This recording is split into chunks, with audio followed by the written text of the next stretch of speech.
This is CGTN, China Global Television Network.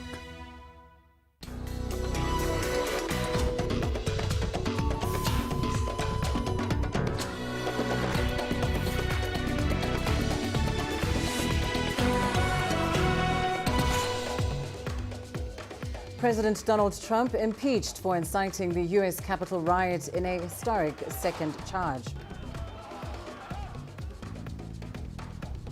Uganda votes in a tense presidential election. And Ethiopia says its ex-foreign minister was killed by the military after refusing to surrender. Hello and a warm welcome to Africa Live on CGTN. I'm Lindy Mtongana in Nairobi. Also ahead this hour. In business, Africa's electricity generation projected to double by the year 2030. And in sports, we bring you the story of Dennis Ombachi, a Kenyan rugby player turned chef. Well, we start the hour in the United States, where it has been a rather historic day in the capital. Donald Trump has become the first U.S. president to be impeached twice. This after the House approved the resolution. Trump is being impeached for inciting a riot at the Capitol building last week, which left 5 people dead. Jagruti Dave has more from Washington. A historic day in the United States where President Trump has become the first president in the United States to be impeached twice. It was a bipartisan impeachment compared to his first impeachment. The vote went through by 232 votes to 197, with 10 Republicans crossing party lines to join the Democrats in the vote to impeach. This is probably the strongest rejection of Donald Trump by members of his own party. Those that didn't vote, back the vote, said that an impeachment would add to the divisions that already exist in the United States. All of this comes just a week after President Trump told his supporters to fight like hell against the election results before they proceeded to storm the U.S. Capitol. All eyes are now turning towards the Senate, where proceedings will move. The Senate is in recess at the moment, and Senate Majority Leader Mitch McConnell has said that he has no intention to recall the Senate early for an emergency session. The FBI has said that there is the likelihood of further unrest, interestingly, not just in the capital, Washington, D.C., but in every state in the country. So here in Washington, D.C., it's a city on high alert. Ever since those riots, you've seen the 7-foot high fences surrounding the Capitol being erected. We've got concrete barriers. We've got National Guard troops, now up to 20,000 of them being deployed ahead of the inauguration. Genuine security concerns about that event itself. Well, let's bring you some analysis now on these developments in the United States. We're joined by Dr. David Monyai, an international relations and foreign policy expert and the co-director of the Confucius Institute at the University of Johannesburg. Dr. Monyai, thank you so much for your time. To begin with, what is your take on this historic second impeachment for President Donald Trump? It represents a crisis within United States politics. It's a country that is battling to hold the center. And it also shows that United States desire to manage and control and spread democracy globally is under threat. And at the heart of it is divisive politics, where you have the country divided into half, the Republicans controlling, as it stands, 74 million votes that President Donald Trump has gained, while Joe Biden, incoming president, also having a crisis in terms of legitimacy, given the fact that while he has won the elections, his administration is going to be challenged endlessly. However, the impeachment itself brings Donald Trump becoming the only president in the history of the United States to be in this kind of situation. He poses a great danger, not just to the United States, but to the world. And he finds himself in this situation just a few days before he actually leaves the White House. So why this impeachment when we know, of course, that Joe Biden will be inaugurated in about 5 days?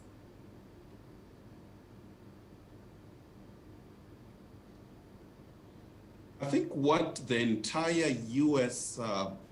Leadership is confronted at the moment is the need to ensure that Donald Trump pays for the crime that he has committed. I think for the record, for the future politics of the United States, that no one should galvanize this massive support and mob to the heart of United States democracy, given the fact that the United States is dealing with the question of terrorism. And therefore, I think the need to deal with Donald Trump and to stop him getting back into power.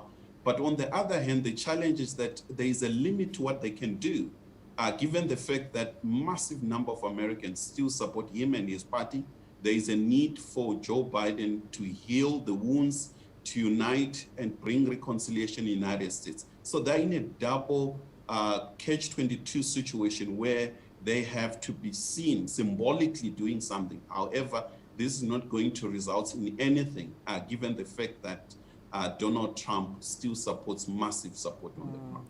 And so the symbolic message is very clear, but practically speaking, what are the likely next steps, considering that the impeachment trial will have to take place within the Senate? How do you see things unfolding?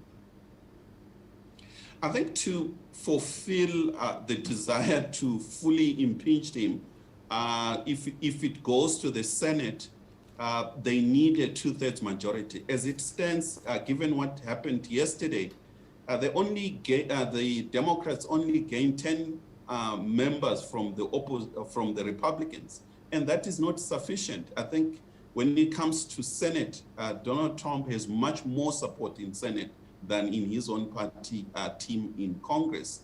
So chances of winning that particular trial is quite limited. However, I think the next step will be to have it on record, as well as bring in Donald Trump in his first 100 days, try to unite the country, as well as stop a potential destabilization, which is likely in the next few days.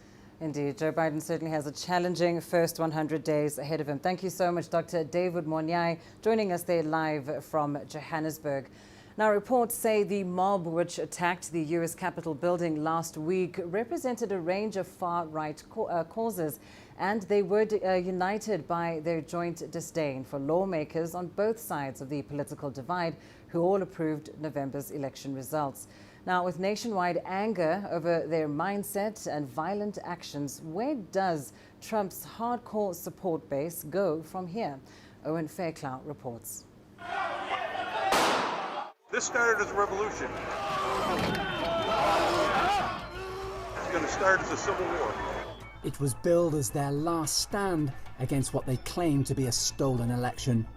Today, mark my words, you're going to see a new America. You're going to see uprisings like you haven't seen. A day for Donald Trump's most fervent supporters to unleash their anger against even their own Republican lawmakers, certifying Joe Biden's presidential victory. You'll never take back our country with weakness. You have to show strength and you have to be strong. And for those who felt betrayed by their own party, the deadly siege of the Capitol signified something much more potent. Imagine if you took half this crowd and they came here with AR-15s and said, get out of that building.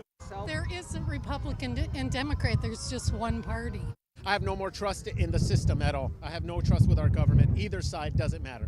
They don't care about us. They don't care about me. All they want is my taxes so they can do their dirty work in there. And the scale of this insurrection won't be forgotten. Before the siege of the Capitol, law enforcement officials were concerned about violence being waged by a small minority of far-right groups, such as the Proud Boys. But the thousands who descended on this area and the fact that it's now being guarded by soldiers reflect Donald Trump's profound impact on American conservatives. And they're determined to maintain that momentum. We're going to primary them, and we're going to have people that stand for us, the people of the United States. That means backing candidates in Trump's mold, from special congressional elections as early as March to the next presidential election in 2024. That's if Trump himself doesn't follow through on his pledge to stand again. And they potentially include Senator Ted Cruz, who endeared himself even more to Trump's base by trying to block Biden's certification even after the Capitol was besieged, to the disdain of moderate Republicans. Those who choose to continue to support is a dangerous gambit by objecting to the results of a legitimate democratic election will forever be seen as being complicit in an unprecedented attack against our democracy. But if Republicans are now divided, Joe Biden has to bridge a gulf far beyond that to repair the foundations of American democracy. Owen Fairclough, CGTN, Washington. Well, let's turn to election news here in Africa. Voting is underway in Uganda, where polling stations opened from 7 a.m. local time and are expected to close at 4 p.m. Some polling stations are reported to have experienced delays, but it is not yet clear if voting hours will be extended. The country is currently under an internet blackout after telecom operators suspended services on the eve of the election. Incumbent President Yoweri Museveni is seeking a sixth term in office. He is being challenged by 10 candidates, including popular musician turned opposition frontrunner Robert Kyagulanyi Ssentamu, who's also known as Bobi Wine. Campaigning, which began in November, has been marred by violence. Clashes occurred between police and opposition supporters. The United States has cancelled its observation of the vote, citing that its accreditation requests were denied. Museveni's spokesperson said the African Union and the East African community would deploy observers instead. Well, let's bring you the latest now on these elections. We're joined via telephone by CGTN's Michael Baleke. Michael, as we know, a very tense build-up to these elections, but with voting underway today, what is the situation like right now? Hello, Lindy. The protest is on. Many Ugandans woke up today, and they woke up early to go to their different polling stations to cast their ballots. And 5 hours into the election, apart from the hiccups of the delays in the morning that were reported, everything seems to be normal. I'm in the capital, Kampala, and the situation at most polling stations is quite calm, but a bit tense because I believe the tension is due to the heavy deployment of military and other security outfits, including the anti-terrorism squad. Naturally, this instills fear among the people. We have also witnessed, of course, at very many polling stations, there were delays of voting materials arriving at these polling stations, and this, of course, naturally, there were many lines were built up because people were eager to vote. But right now, the process is going on, and we have not had any hiccups so far. Lindy? Well, Michael, you mentioned an early start for many voters in Kampala. What are the expectations as far as voter turnout is concerned? Compared to the last election, Lindy, in 2016, this morning we saw quite many people, a large numbers of people go to vote. Like I said earlier, that the delay in the arrival of electoral materials resulted into very long lines. Some people I spoke to said they arrived an hour, some 2 hours before voting time. For some reason, people are very anxious to vote. They are very eager to vote. The Electoral Commission has put the numbers so far this election year at about 18 million voters, and about 11 million of these are young voters, many of them first-time voters. And most of these lines, we noticed, were comprising of mostly young people. And the ones I've talked to, of course, say they wanted their voices heard. This election, as you know, has 11 contestants, and the most two popular ones, incumbent President Museveni, who is 76-year-old, and is appealing to all ages, I would say. But there's also a young musician and turned politician, Bobi Wine, who is appealing mostly to the young people. So we're seeing a very big turn-up and comprising of young people, largely. Lindy? Thank you so much, Michael Baleke, joining us there on the phone from Kampala, of course, as voting gets underway in Uganda. Let's now turn to the ongoing unrest in the Central African Republic, where rebel forces have been repelled after mounting their closest attack yet to the capital, Bangui. The United Nations said one peacekeeper was killed in the process. Now, this latest attack follows a rebel offensive launched to disrupt a presidential election held at the end of last year. CGTN's Joy Kiruki has more. Deserted streets and a heavy military presence on the outskirts of Bangui. This after an attack that the UN says happened at a MINUSCA position 12 kilometers from the capital. Many have fled the area fearing another attack. When I woke up around 5 a.m., I too heard gunshots and I was scared. I told them to wait for me so I could see things, and I told them I would find them.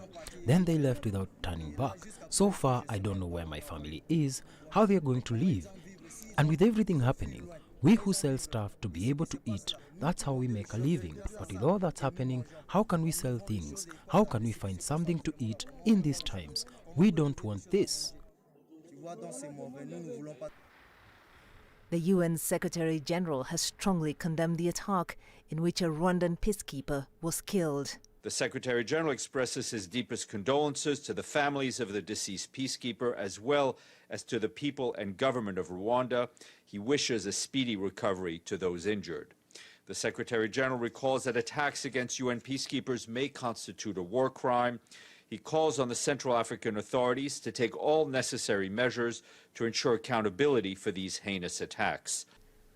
A month earlier, rebels launched an offensive vowing to march on the capital ahead of December's highly contested election. President Touadéra termed it an attempted coup orchestrated by the help of his predecessor, François Bozizé, who denied the charge. The Secretary General remains very concerned over continued destabilization efforts by armed groups in the Central African Republic and calls on all parties to stop violence and engage in meaningful dialogue. He commends the continued engagement of the UN peacekeepers and their efforts to protect civilians and preserve national stability. The Secretary General reiterates the commitment of the UN working closely with national, regional, and international partners to support the cause of peace in the Central African Republic. The country slid into sectarian conflict following the overthrow of President François Bozizé in 2013. Since then, thousands have died and over a quarter of the population have fled their homes. Joy Kiruki Juma, CGTN. Over to West Africa. 3 United Nations peacekeepers have been killed and 6 others wounded in central Mali. The UN said in a statement that the peacekeepers died after their convoy hit an explosive device. No one has yet claimed responsibility for the attack that took place 20 kilometers north of Bambasa-Maounde town in the Timbuktu region. Islamist groups linked to Al-Qaeda and Islamic State, however, do operate in that area. The country's defense ministry says the dead peacekeepers were from Cote d'Ivoire. Now let's go to Ethiopia now, where the military says it's killed 4 members of the Tigray region's former ruling party. Now this includes former Ethiopian Foreign Minister Seyum Mesfin. The government task force for the crisis communicated through Twitter that 5 other party members were captured after refusing to surrender. TPLF fighters had been in conflict with the army since the beginning of November, when a military offensive was launched in the region. Prime Minister Abiy Ahmed declared victory just a month after, as fugitive TPLF leaders vowed to continue fighting. Airstrikes and battles in Tigray have reportedly killed and displaced thousands of people. The United Nations says more than 2 million people are in need of aid. The joint operation conducted by the National Defense Forces alongside other federal security organs have located the top leaders of the TPLF junta. They were hiding in caves with their armed personal security around the Tekeze River. We have eliminated all of them after they had failed to surrender. Well, let's bring you the latest on this now. We're now joined by CGTN's Girom Chala live with us from Addis Ababa. Girom, of course, we know that the military operation in the Tigray region officially ended back in November last year. So tell us what is happening on the ground at the moment.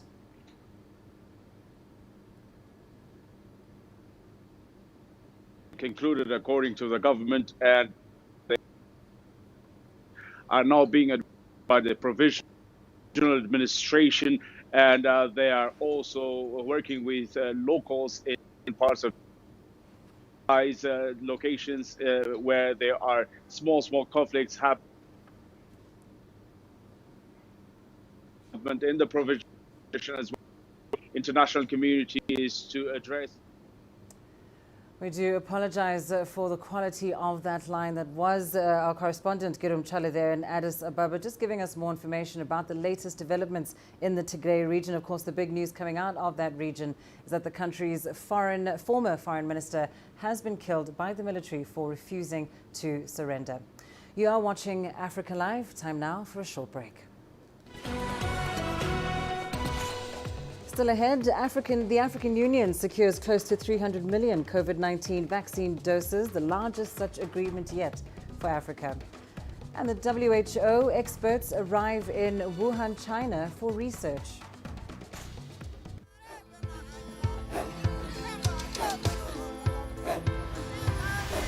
Africa is a continent of diversity, with varied climate and enchanting geography. And a people so distinct, but with a shared enduring spirit. We are at the heart of the continent to bring you the untold stories. Let's have a look. We celebrate Africa as it shapes its own destiny. Tunis, Cairo, Juba, Johannesburg, Ethiopia, Tanzania.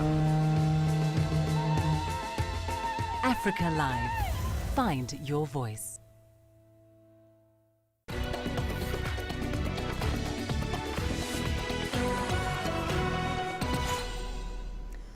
Welcome back. The African Union chairperson and South African President Cyril Ramaphosa has announced the securing of a provisional 270 million COVID-19 vaccine doses. The doses, according to Ramaphosa, will be distributed across the continent this year, in addition to 600 million doses already promised. Now, this does fall short of inoculating a population of 1.2 billion people on the continent, and fears continue to abound that poorer countries around the world will have to wait longer than the richer ones to get vaccinated. Africa has recorded more than 3 million cases of COVID-19, with many countries now battling a second wave of infections. Let's bring you more on this. CGTN's Coletta Wanjoy joins us live from Addis. Coletta, of course, the African Union has secured 270 million doses of a COVID-19 vaccine. Tell us more. Well, Lindy, according to the Africa CDC Director, Dr. John Kengasson, who's just been speaking to us in the past half hour, he says that these doses will be acquired from 3 manufacturers. That's Pfizer, AstraZeneca, and this will be distributed by the Serum Institute of India. Then we'll also have some doses from Johnson & Johnson. The 50 million doses will arrive in the continent between April and June, a time period that the Africa CDC considers to be very critical. So it is a move for the continent to start vaccination, because we know we've been having a challenge with the African countries acquiring vaccines on their own. So now, as a bloc, the continent hopes that it will be able to get at least this 270 million in addition to the 600 million that we're expecting from COVAX. So you mentioned that the first doses will arrive between April and June. Coletta, tell us more about this timeline and exactly what the continental body's plan is in terms of distributing these vaccines across the continent.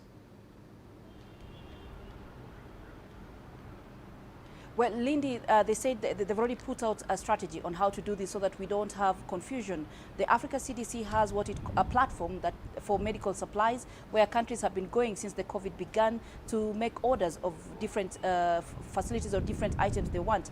Now, they will use the same platform. The Africa CDC is encouraging countries, and the CDC will be sending out note verbals to all the member states to go to this platform and firm up their demand and say how much of the vaccines they want. After that, then we have the Afri-Exim Bank that has the money. The Afri-Exim Bank will put a commitment of about $2 billion to these manufacturers, and that will enable us to get these vaccines, at least that we are looking at 270 million. Then after that, individual countries will have to liaise with the Afri-Exim Bank by paying directly using their own resources, or also or getting kind of a facility that will enable them pay up within 5 years. So it is a streamlined position, and they're expecting that the Africa CDC expects that the sooner the countries firm up their commitments, the sooner the Afri-Exim Bank will deposit their commitment and will be able to wait comfortably for April to June to get these doses. And what can we expect the World Health Organization, or rather what role can we expect the WHO to play in supporting the African Union and the African CDC in distributing these vaccines? Well, the WHO has come out strongly under the COVAX facility, and this has enabled almost all African countries to sign up for this COVAX facility that will ensure that African countries and other developing nations and others get at least 20% immunization. They will be able to immunize at least 20% of their population. Now, preference will be given to health workers and maybe the old people. But now what the Africa CDC is saying that with these 600 million doses that we might get from COVAX, that's not enough. It will only go to a certain group of people. But if we keep looking for more, if the African countries keep looking for other avenues of getting more vaccines, then they'll be able to reach the target of 60%. And that's what the AU says, we need to vaccinate at least 60% of the population in the continent. So WHO comes in strongly to ensure that Africa gets its requirement from the COVAX facility, which will be able to give us 20% immunization in the continent. Thank you so much. Coletta Wanjoy with the news there of COVID-19 vaccines making their way to Africa. Now, meanwhile, the team of experts from the World Health Organization has arrived in central China's Wuhan province. They are there to trace the origins of the COVID-19 outbreak. Our reporter Zhao Xiaxin tells us more about the team's plans. They're representing the World Health Organization as the global health body conducts field work with their Chinese counterparts to try to trace the origins of COVID-19.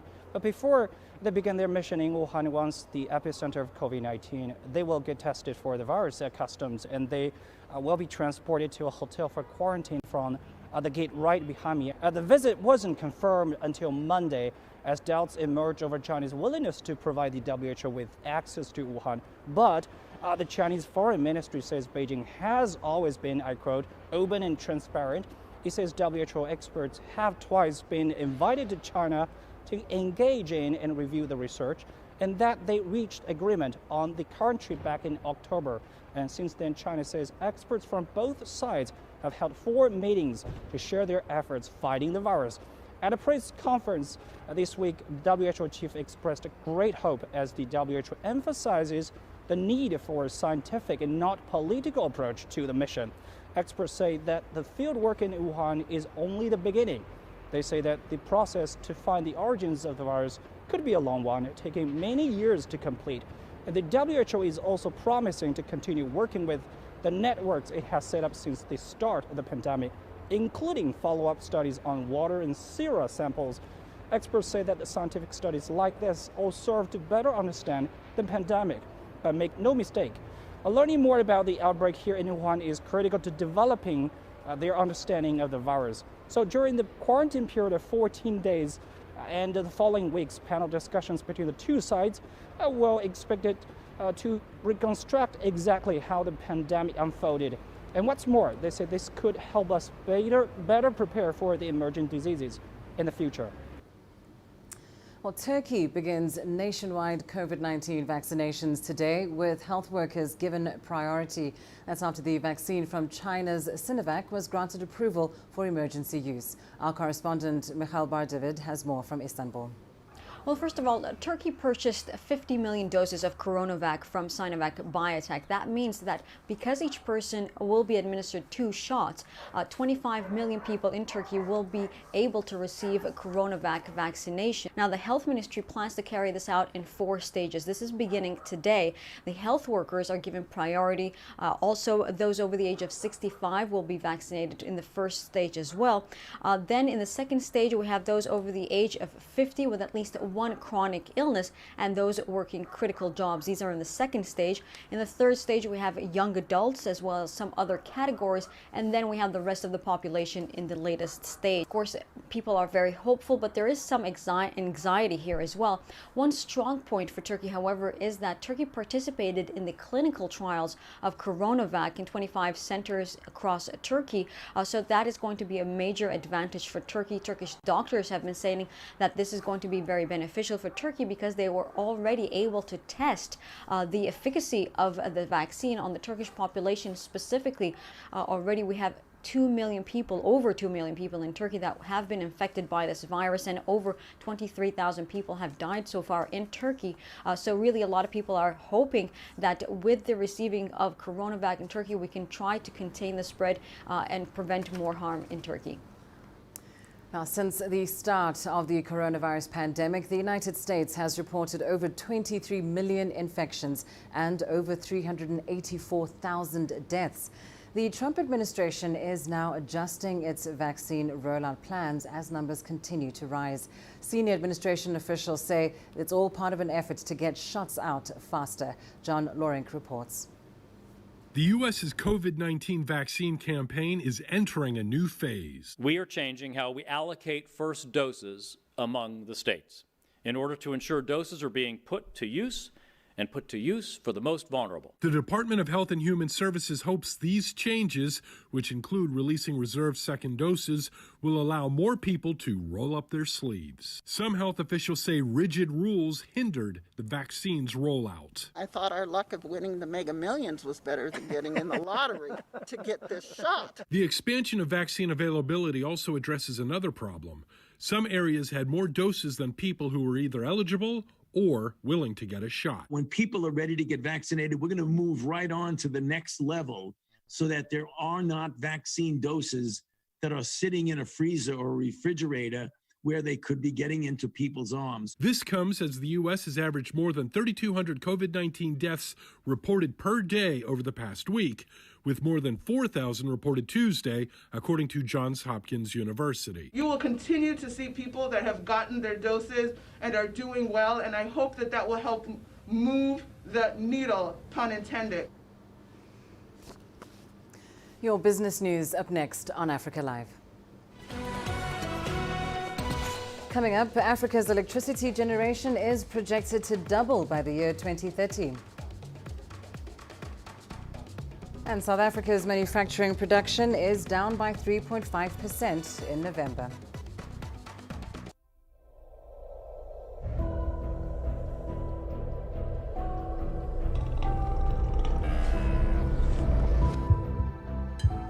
It's just taken me completely out of my depth, but at the same time, it's exciting.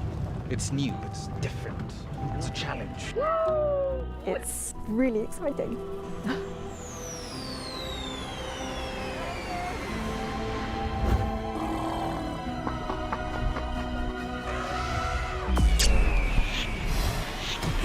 Over the last 14 hours of rain.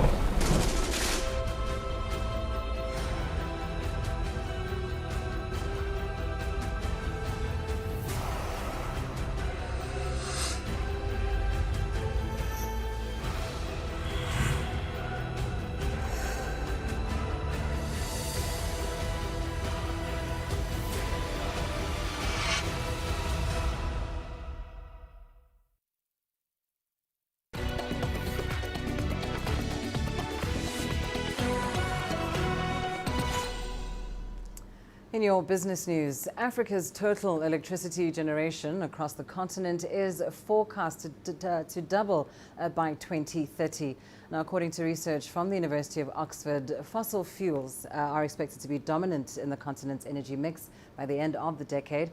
It adds that fossil fuels will account for 2/3 of all generated electricity, posing a potential risk to global climate change commitments. An estimated 18% of the generation is set to come from hydro energy projects. The study shows the share of non-hydro renewables is likely to remain below 10% in 2030, although it does vary by region. South Africa's manufacturing production has declined by 3.5% year on year. This is down from a growth of 3.2% from September to October. Now, that's according to the latest data released by Statistics South Africa. CGTN's Angela Coppola has more. The November data suggests that production will remain weak in December and into early 2021 as a result of increased lockdown conditions. Analysts suggest that the economy has lost momentum in recent months after improved data released in Q3 of last year. I think it's going to be a rough ride in terms of recovery. You already, as you see in the January now, we are in level 3 in terms of lockdown. So obviously, there's still disruptions in terms of supply patterns in the production sector from the input point of view. So that's a bit worrying. The latest headline reading indicates that manufacturing or factory outputs actually declined for the 18th consecutive month. I think more concerningly, on a sort of adjusted basis, manufacturing was actually down on a month-on-month basis, which is quite concerning. So I think it's quite indicative of manufacturing production, the recovery stalling. There is some positive news in the monthly data that's been released. Manufacturing sales continue to grow. If you look at the figure from comparing, let's say, with October, the October figure was 221 billion in terms of rands, in terms of sales. We've moved to 225 billion in terms of sales in November. The sales of electrical machinery growing by almost 8%, as well as parts and accessories segment for the motor vehicles manufacturing growing 42% year on year in November. The local manufacturing sector is facing severe constraints and impediments, like electricity prices. There's also the question of local demand. The majority of domestically manufactured goods are consumed domestically, with only about a quarter of them being exported. So I think we also need to work on increasing our global competitiveness. While the November data is disappointing, it's hoped that the African Continental Free Trade Area will stimulate the local manufacturing sector.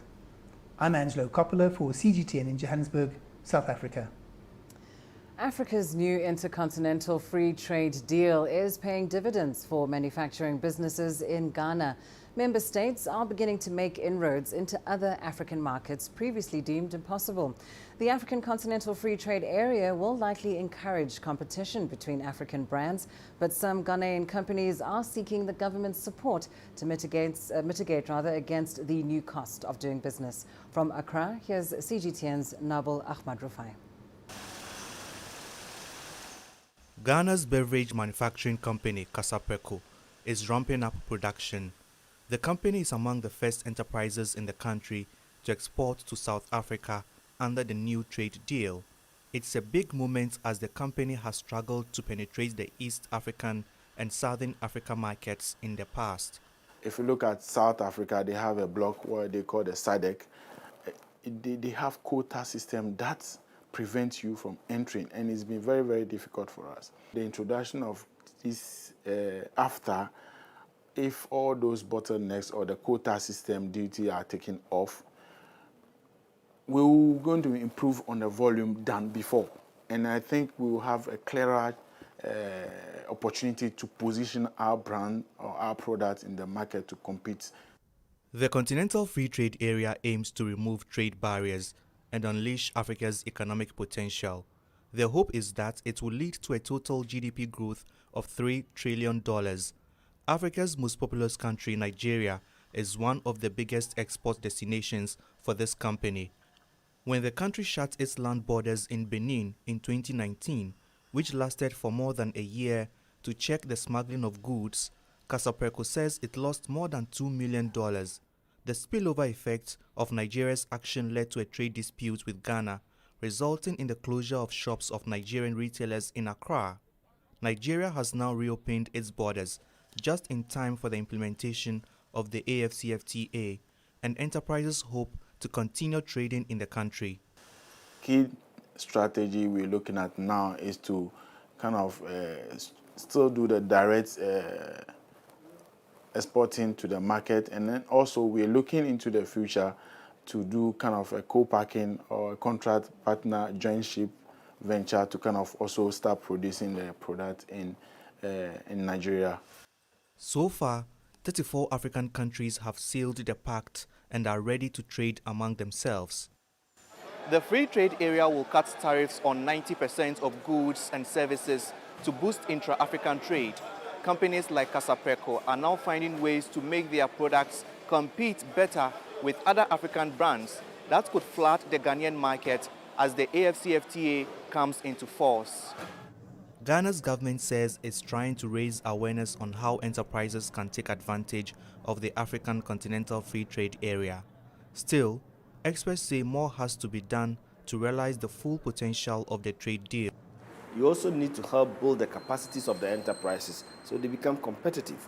So I think that is where we still need to further engage, and we are still engaging as to how we can help our individual enterprises to really do big ticket business, expand and operate in a way that enables them to produce on large scale so that the cost per unit will be lower, and then they can export to the African market.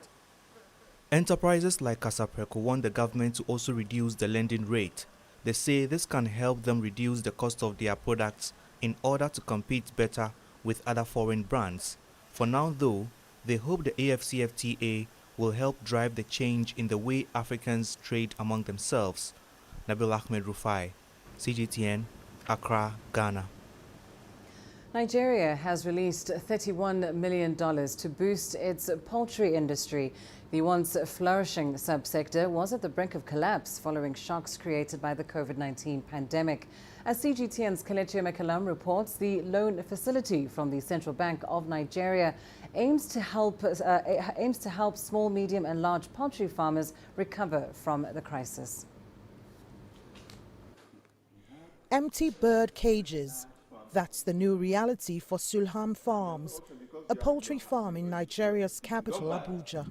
The farm, owned by Hamidu Usman, has a 15,000 bird capacity and a daily production of 3,000 eggs. But Hamidu's business has been battered by several issues, including costly grains and the outbreak of the COVID-19 pandemic. He has lost over 70% of his earnings and 80% of his workforce. Now, the government's $31 million loan facility may be what agribusinesses such as Sulham Farms need at this time. This has gladdened my heart, and I hope it is realizable. It will greatly assist farmers like me to boost our production. As that when finally government decided to disburse this loan, they should please look for actual farmers, not paper farmers. They should go, if possible, visit their farms and see what they have before releasing the loans to them. The poultry industry is key to Nigeria's economic rebound, accounting for 25% of the agricultural GDP and nearly 10 million jobs. But industry players have raised the fear of a collapse in the sector and badly timed interventions. So the Nigerian government is very, very reactive. And the interventions that they've given the poultry industry, it's not even a proactive to even improve the produce sector.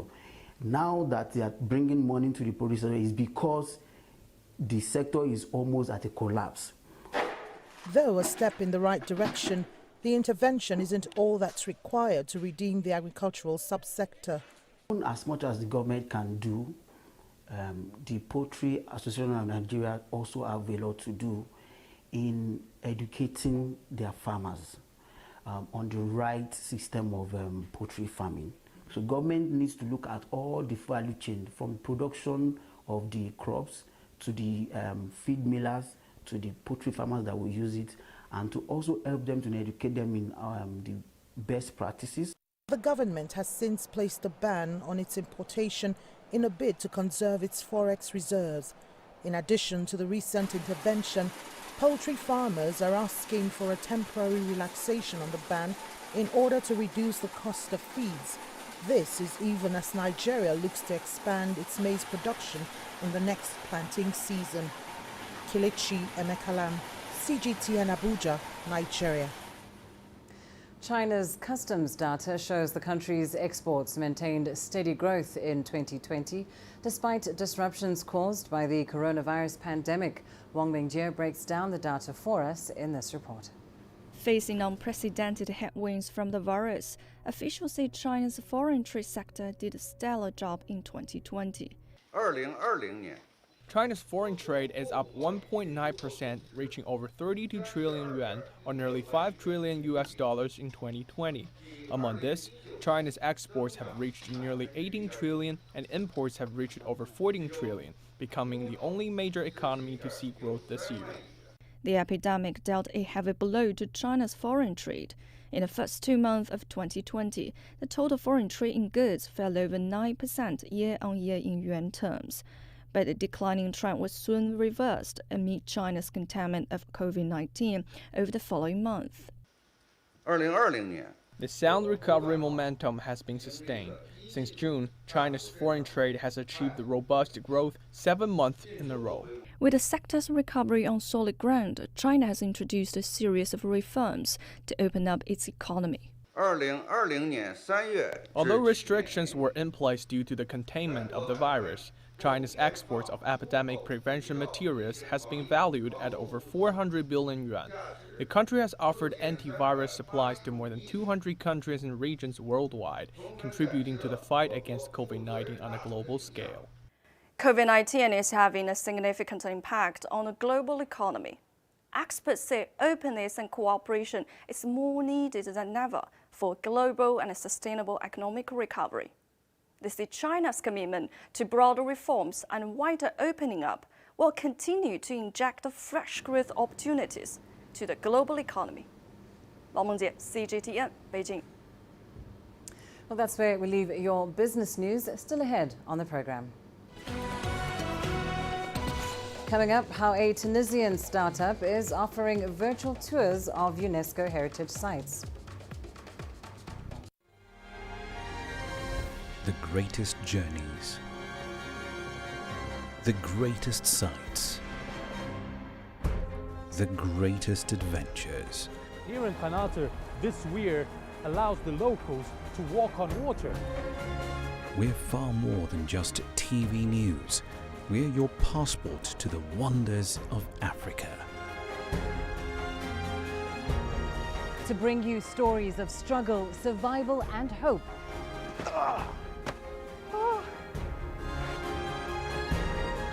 So let's explore.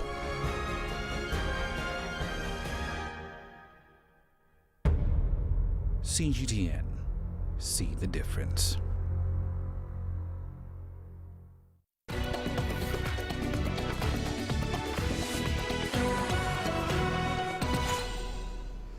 A Tunisian startup is offering virtual tours of UNESCO World Heritage sites in the country. Users from around the world can now experience these cultural sites through their mobile phones or computers. CGTN's Edna Chuachi brings us more on that story. The digital platform brings more than 3,000 years of Tunisian history to life. The startup behind it was created in 2018 to raise awareness of the North African nation's heritage. We are specialized in valorizing our heritage through modern technology, especially by using virtual reality. We create unique cultural experiences in different historical sites, like this one, behind me in the Carthage, in the 2nd century BC. Digital cultural experience collaborates with historians, archaeologists and scholars. Stories and historical events are told in a way to attract viewers of all ages. The experience we offer is for all Tunisians, especially youths, who are invited to be proud of the country's history. This is how we encourage people to visit real historic monuments. The visit is available on the internet for any person in the world who wants to discover Tunisia's history with modern technology. We aim to make children interested in history by making it less boring and easy to understand. Everyone has access to a smartphone or a tablet. Therefore, it's easier to learn about history while playing. Any child can have fun and play while learning about great people who made history. The experience was developed in collaboration with UNESCO, the National Heritage Institute, and the Agency for the Promotion of Heritage and Cultural Development. The virtual tour moves through 7 World Heritage Sites. Visitors can travel in time and space from Carthage to El Jam, through Kirkwan, Dugga, Tunis, Sousse, and Qirwan. According to the latest data published by the Central Bank of Tunisia and the Ministry of Tourism and Handicrafts, the country's tourism revenues fell 64% in 2020 due to the COVID-19 crisis. Experts assert that technology and the digital experiences could help the travel and tourism industry. Adnan Shawishi, CGTN, Tunis. You're watching Africa Live. Your sports news up next. Coming up, we bring you the story of Dennis Ombachi, a Kenyan rugby player turned chef.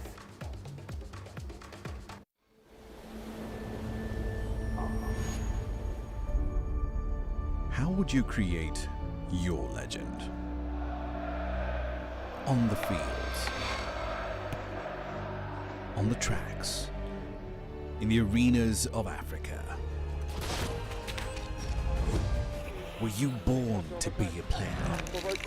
Could this moment be yours?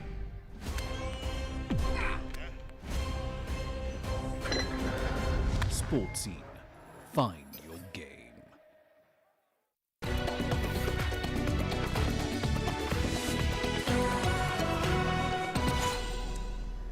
We start your sports news here in Kenya. Rugby player Dennis Ombachi shot to fame when he scored the winning try that sent Kenya's revered rugby sevens team to the Rio 2016 Olympics.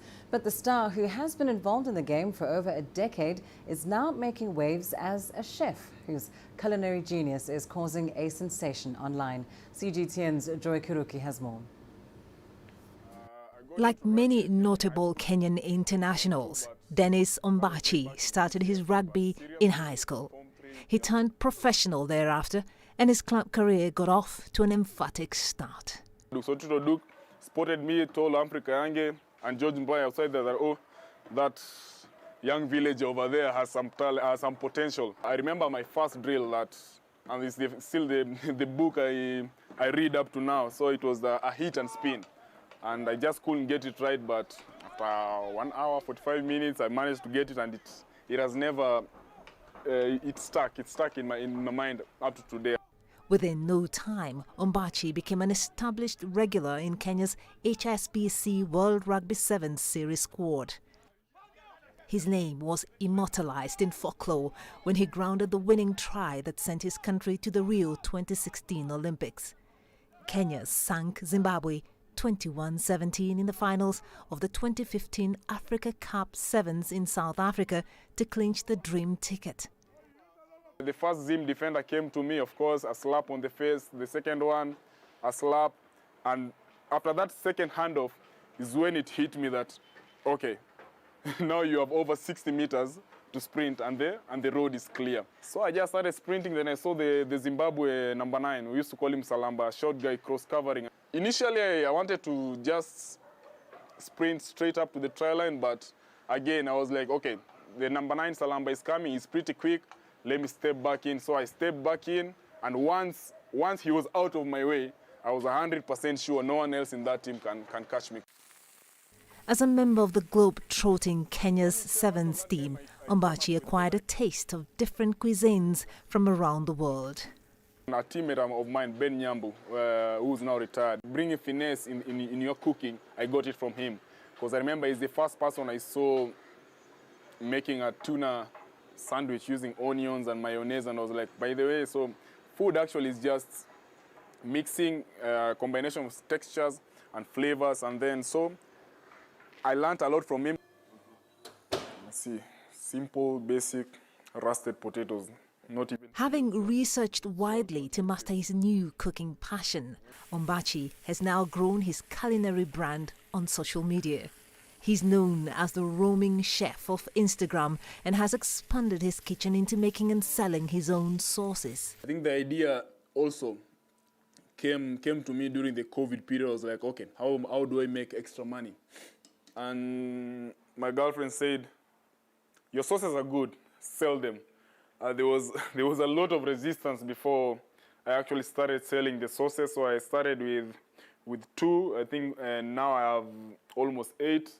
Now a father and social media influencer, in addition to his professional rugby and cookery, Ombachi is aiming at serving another Kenya's 7th delight at the Tokyo 2020 Olympics in what could be his swan song with a team. Joy Kiruki Juma, CGTN. Football news.